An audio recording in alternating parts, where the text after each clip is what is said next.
I know a lot of people worried about the Mexicans. They should be worried about this shit. All right, guys, if you're a driver right now, there is a large chance that you're cooked. You're cooked. There's really nothing you can do about what's to come. And I hate to say it, you're gonna get replaced. It's terrible. That's the world we live in. But I took a Waymo the other day. Actually took 4 because my car was broke down and I needed to get to work.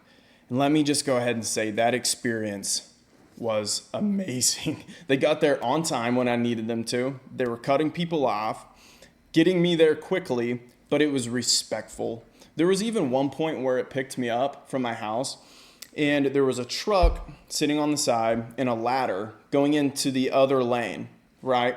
There wasn't anybody coming. They were a little further down, but the Waymo gets in the opposite lane, misses the ladder because it knows where it's at, and then gets over quickly and gets me there on time. And for some reason as humans, we have this issue where we think this or this is enough room behind the car in front of us. In reality, that's stupid. It causes traffic issues and wrecks. So I personally think the Waymo is one of the best experiences that I've had. And I even took 2 Ubers last night to get to dinner and back. And both of those experiences were terrible.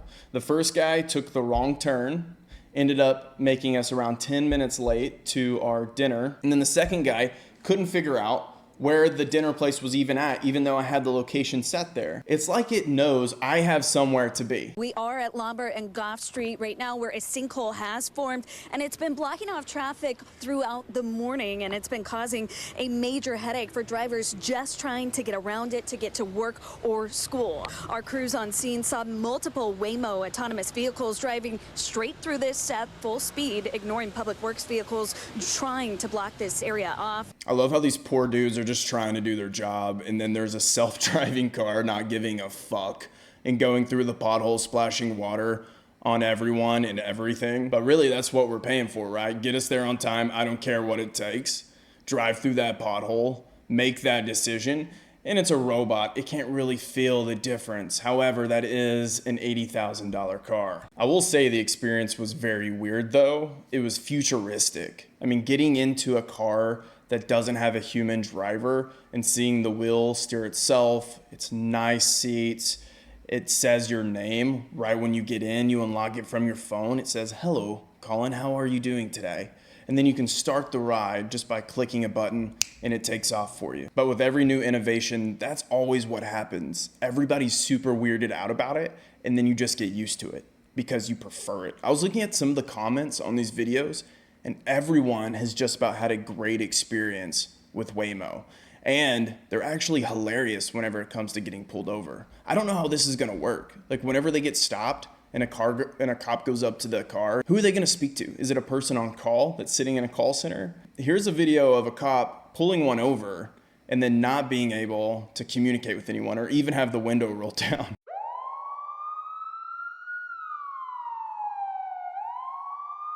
At this point, do you just get back into your car and say, fuck it? Or do you try to get a hold of someone, add Waymo, write a report? How do these things even get in trouble if there's not a human driver? Do they get ticketed through Waymo? They must have quite a lot of tickets because in this area specifically, this is where I live.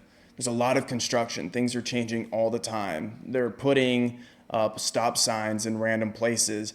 So of course it's bound to happen that even humans would make this error. If you're in the back seat and you get pulled over and there's a cop up front, do you have to address them at that point or do they just kind of ignore you? A lot of people are scared that these cars are going to cause accidents, and I was originally before I got into one and experienced it. And then also this article kind of says the opposite. This shows that humans are the ones causing accidents whenever it comes to Waymos. So let's look at this.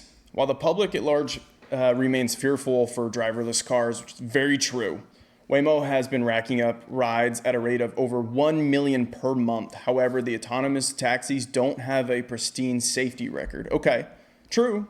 Like most cars, if you have a bunch of them on the road, some of them are bound to get into accidents. So that's just the way it works. So they're legally required to submit a report that shows both drivers and pedestrians are at fault in most incidents involving the company's driverless taxis. So, Waymo reported its vehicles were in 38 crashes between July 2024 and February 2025. The reports paint a picture that 34 of those incidents were the fault of someone else besides Waymo. So 34 out of the 38 were by humans. Typically, the company submits data for all crashes severe enough to deploy an airbag or cause alleged injury. The driverless taxis were stationary and hit 16 times.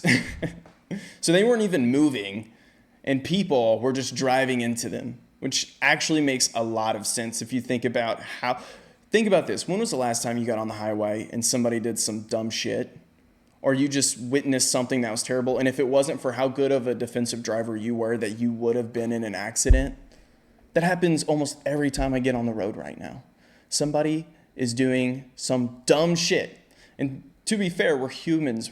You don't know what's going on. They could be tired.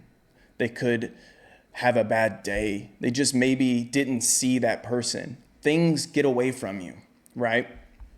But whenever it comes to this technology, it's completely different. It is a program that has driven on these roads a lot. They know exactly where things are at. And with their mapping system, I'm almost positive they can see where things are changing, how they can adapt, and over time are going to learn through machine learning, AI, and be way better drivers than humans over time. Do I think this is going to replace the trucking industry? Not anytime soon. Although it probably would be a good thing. There was a crash on 35 that killed about 5 people, 3 children, and the truck driver was drunk. And I know there are a lot of accidents that happen where the driver is either tired or on drugs. And this would prevent that. However, it's scary because you don't know if somebody could take control of these vehicles remotely. A lot of safety concerns in terms of security, but if they could get that narrowed down, make sure that's impossible, then I think it could replace a lot of jobs out there. I do think inside cities, it's going to replace almost all drivers because it's way cheaper to not have somebody take a cut. It gets there more effectively. People are going to have a better experience and over time prefer it. It's not even an issue of it's cheaper. People are probably going to pay more for this experience in general. And you can't hate the company because the consumers are going to want this. They're going to want it. Once you experience it, I'm telling you, it's going to change your thoughts on it. And then imagine whenever they get into the grocery stores and Uber Eats, where somebody just has to go run it out there to the Waymo, put it in the car, it comes up to your porch. You just got to run out there and open up the car and grab it and come back in. There's going to be no more middlemen for that. It's going to replace everything in every large city, and they're expanding. They're going to be, I think they're in San Francisco. They're going into Seattle next. And they're here in Austin and thriving. So that's all I have to say. I had a great experience with it. I know it's going to suck, taking over the world. AI, everything's happening with artists. They're going to take our jobs. I know a lot of people worried about the Mexicans. They should be worried about this shit. So I hope you guys enjoyed the video. Like and subscribe. I'll see you next time.